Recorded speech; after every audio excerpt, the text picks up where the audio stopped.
Welcome to the Slop Farm. Enjoy the video. You start by confirming the essentials: an updated Zotero Android client and an active account, because syncing ties everything together.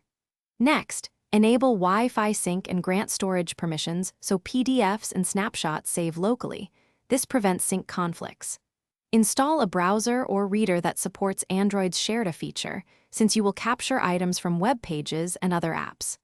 Once done, open Zotero and sign in. Make sure to run a first sync now, so your library indexes and collections appear on the device.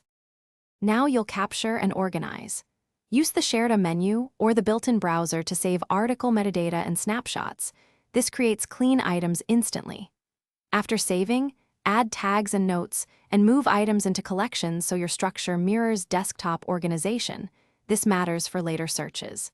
Attach or import local PDFs when you need full text, rename files for clarity, and use the integrated PDF reader to highlight and annotate, because those annotations sync back and stay searchable across devices. Finish by syncing and using your library for citation.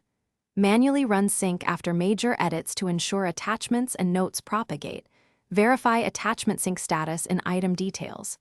Use the citation clipboard or share formatted citations into email and writing apps, and switch citation styles when required. If things go wrong, first check your account and storage limits, then toggle sync, force a reindex, and finally reinstall the client if errors persist.